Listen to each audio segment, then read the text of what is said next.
Hello everyone, welcome to civil engineering MCQs. हम लोग जो सर्विंग स्टार्ट किए थे, आज हम लोग 16 से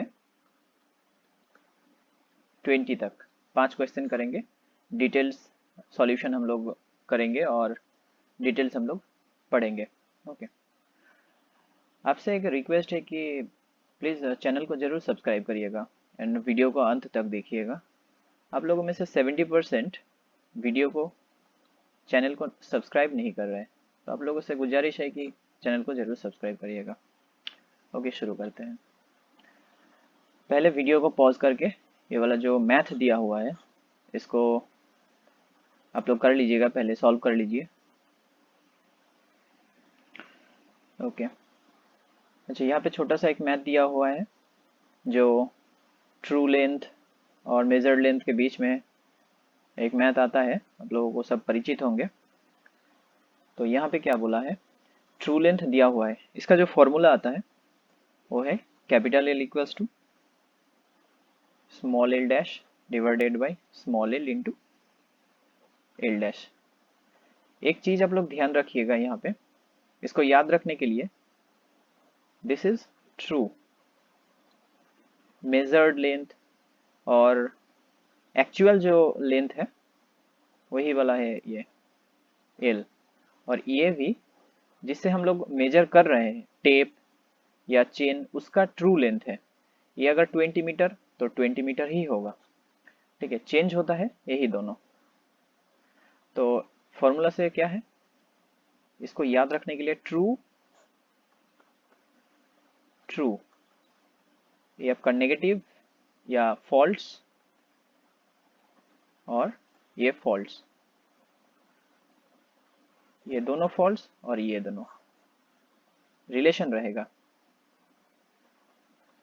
ओके, तो फॉर्मूला में हम लोग अगर बैठाए तो यहाँ पे ट्रू लेंथ कितना बोला है 600, ऊपर में क्या है, और हम लोग कौन सा टेप से मेजर किए हैं 20 मीटर का, तो 20 यहाँ आएगा। जो कैपिटल एल डैश है वो कितना हम लोगों को दिया हुआ है 609, तो हम लोगों को निकालने बोला है ये वाला जो जो 20 मीटर का एक्चुअल टेप है वो अभी कितना हो गया है, यही वाला निकालने बोला है। तो एल डैश इक्वल्स टू आएगा 19.70। तो ये जो फॉर्मूला है इसको याद रखने का तरीका हमने बता दिया, इसको जरूर याद रखिएगा। Next question, in labelling mistake in rod handling are counted under the dash error. 3 types का एरर आ रहा है जब हम लोग चेन सर्वे करें, कंपास सर्वे करें, तो 3 टाइप्स का एरर आता है। एक है पर्सनल, नेक्स्ट है इंस्ट्रूमेंटल,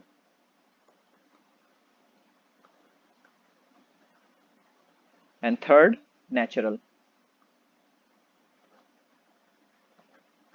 पर्सनल एरर जैसे कुछ रीडिंग लेना है तो हर कोई ट्रू रीडिंग ले पाएगा, ऐसा भी कोई बात नहीं है, तो वो वाला आ जाता है पर्सनल एरर में। इंस्ट्रूमेंटल एरर, अगर देखिए इंस्ट्रूमेंट अगर हम लोगों का सही नहीं है, मेनली होता है कि हर चीज़ इंस्ट्रूमेंट कैलिब्रेटेड होता है, एक टाइम पीरियड बाद कैलिब्रेटेड होता है। जैसे कि हम लोगों का एक नया कोई कार ले या बाइक ले, उसमें हर चीज़ सही हुआ रहता है, धीरे धीरे उसमें खराबी आता है, तो इंस्ट्रूमेंट भी धीरे धीरे जो एकदम बढ़िया से काम करता है वो वाला नहीं करता है, तो बीच बीच में इसको कैलिब्रेशन करना पड़ता है। तो इंस्ट्रूमेंट अगर सही नहीं होगा तो उसके वजह से जो रीडिंग में प्रॉब्लम आता है वो है इंस्ट्रूमेंटल एरर। और नेचुरल एरर जैसे कि किसी टेप और chain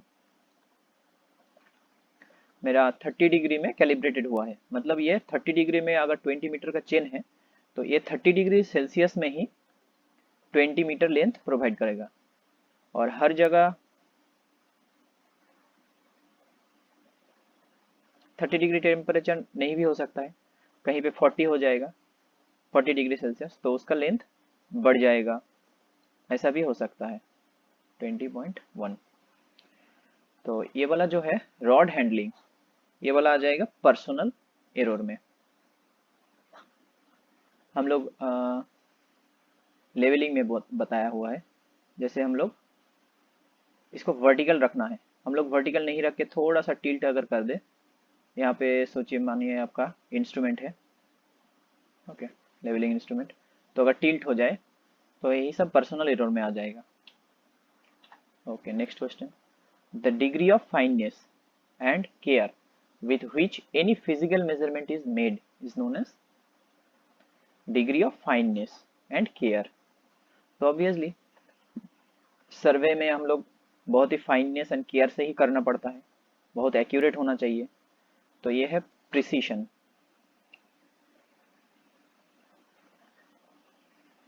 okay,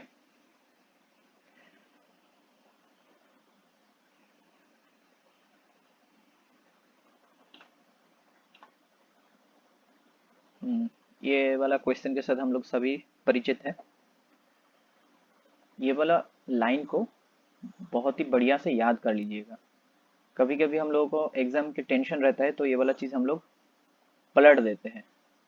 working from whole to part, या working from whole to part को हम लोग पार्ट टू होल, या कुछ अगर एग्जाम के टेंशन के टाइम में एक बार ये चीज़ हम लोगों के दिमाग में आ जाएगा ये पार्ट टू होल है, तो गड़बड़ हो सकता है। तो इसका आंसर क्या होगा? Accumulation of error is prevented. Actually survey में क्या होता है, हम लोग पहले से तो एक और ट्रायंगुलेशन मेथड से ही हम लोग करते हैं। तो यहाँ से आपका चेन गुजर रहा है, ये आपका चेन है, तो मेन जो पॉइंट है उसका हम लोग पहले बढ़िया प्रिसीशन से उसका रिजल्ट ले लेते हैं। उसके बाद हम लोग बीच का डिस्टेंस मेजर करके, यहाँ पे अगर कुछ बिल्डिंग वगैरह है, कुछ स्ट्रक्चर वगैरह है, तो उसका रीडिंग उठाते हैं। तो इसीलिए धीरे धीरे हम लोग छोटा में आते हैं, छोटा एरिया में। तो इसलिए अगर किसी एरर, अगर यहाँ से बाहर की तरफ अगर हम लोग सर्वे करें, तो यहाँ पे अगर कुछ एरर हो सकता है, अगर हो जाए तो वो धीरे धीरे बढ़ते बढ़ते यहाँ पे जाके वो ज़्यादा हो जाएगा, जैसे कि ये वाला आ जाएगा इस साइड। मगर क्या है, अगर हम लोग पहले ही प्रिसीशन वाला कर लेते तो इसीलिए एरर एक्यूमुलेटेड हो जाता है, मतलब मल्टीप्लाइड नहीं हो जाता है, कंपेंसेट हो जाता है।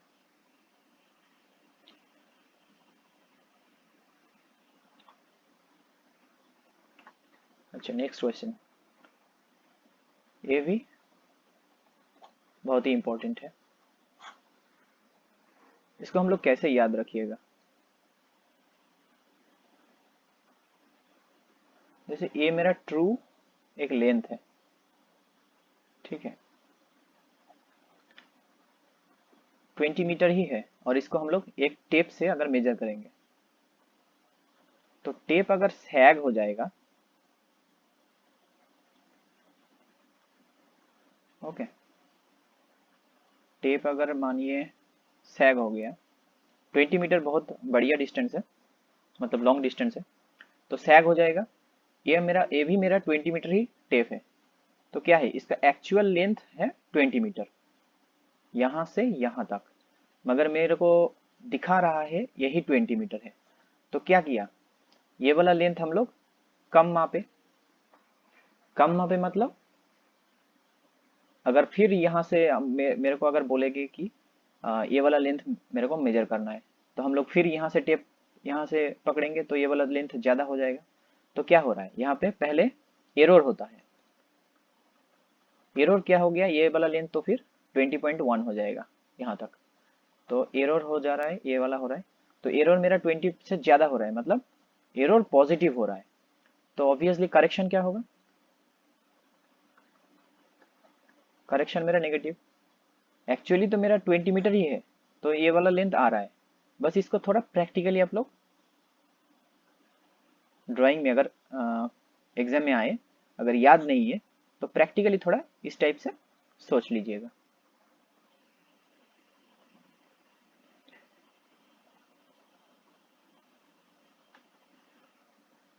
सैग की तरह ही पुल, पुल ऑब्वियसली पॉजिटिव एंड नेगेटिव होगा। अगर एरर पॉजिटिव है तो करेक्शन नेगेटिव होगा, अगर एरर नेगेटिव है तो करेक्शन नेगेटिव होगा। जो तीनों एक्चुअली सेम टाइप का है वो है स्लोप, सैग और है रॉन्ग अलाइनमेंट।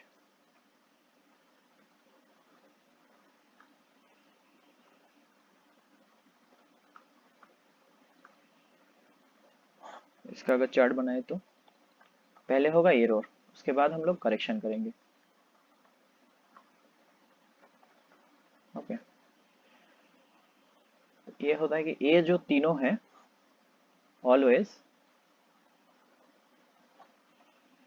पॉजिटिव, ये भी ऑलवेज पॉजिटिव, ये भी ऑलवेज पॉजिटिव, तो इसका करेक्शन क्या होगा? Always negative, always negative, always negative. Thank you, and video को जरूर सब्सक्राइब करिएगा प्लीज़।